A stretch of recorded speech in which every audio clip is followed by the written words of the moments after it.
Hi నమస్తే, నా పేరు చిరుమావళ సుబ్బారావు. ఈ రోజు రెడ్డిపాలెం గ్రామం పాలవాయి అమర్ రోసిరెడ్డి గారి చేను దగ్గరకు వచ్చాయండి. లాస్ట్ 15 days క్రితం ఈ చేలో అతని చేత, ఆ ఫార్మర్ చేత వీడియో చేయించాను. ఇప్పుడు నెక్స్ట్ 15 days తర్వాత ఈ చేనుకి వచ్చామండి. ప్రజెంట్ ఈ చేను ఎట్లా ఉంది, లాస్ట్ 15 days క్రితం ఎట్లా ఉంది, ఇప్పుడు ప్రజెంట్ ఎట్లా ఉంది ఒకసారి చేను చూడండి. చేలో నల్లి గాని, తామర పురుగు గాని, తెల్ల దొంగ గాని, కొమ్మకుళ్ళుడు గాని ప్రజెంట్ ఏమీ లేవు. చేను మంచి ఆరోగ్యంగా ఉంది, మంచి కలర్ తో ఉంది. ఒక్కసారి చేను చూడండి. 4 మూలలు ఎట్లా ఉందో ఒక్కసారి చేను చూడండి. మొక్క ఎంత ఆరోగ్యంగా ఉందో.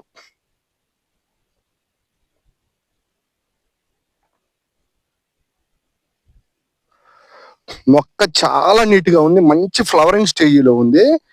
చేను బాగా ఆరోగ్యంగా ఉంది.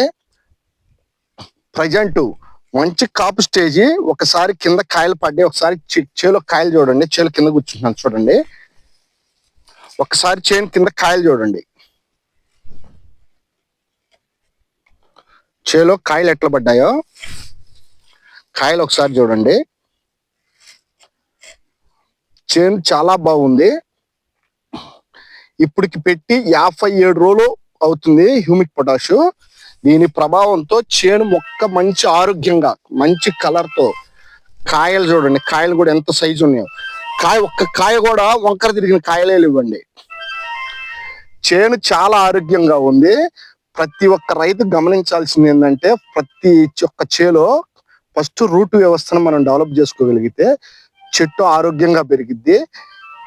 మొక్క ఎదిగినాక దానికి మనం ఏపుకు రానివ్వకూడదు.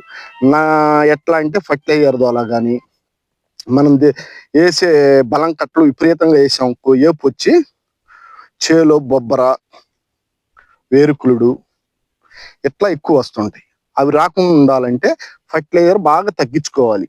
తగ్గించుకొని పైన మందులు, న్యూట్రిన్స్, పోషక పదార్థాలు ఎక్కువ స్ప్రే చేసుకోవాలి. నల్లికి, తామర పురుగుకి ఒకసారి, పోషకాలు ఒకసారి అట్లా స్ప్రే చేసుకుంటే చేను ఈ రంగు ఉంటుందండి.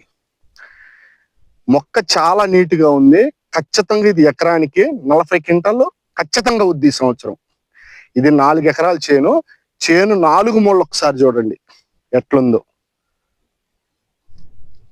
మొక్క చాలా నీట్గా ఉంది. చేను చాలా బాగుంది. నెక్స్ట్ మళ్ళీ 15 days లో ఈ చేలు అసలు ఎన్ని కాయలు కాసింది, ఒక్కొక్క చెట్టు కాయలు కూడా లెక్కేద్దామండి.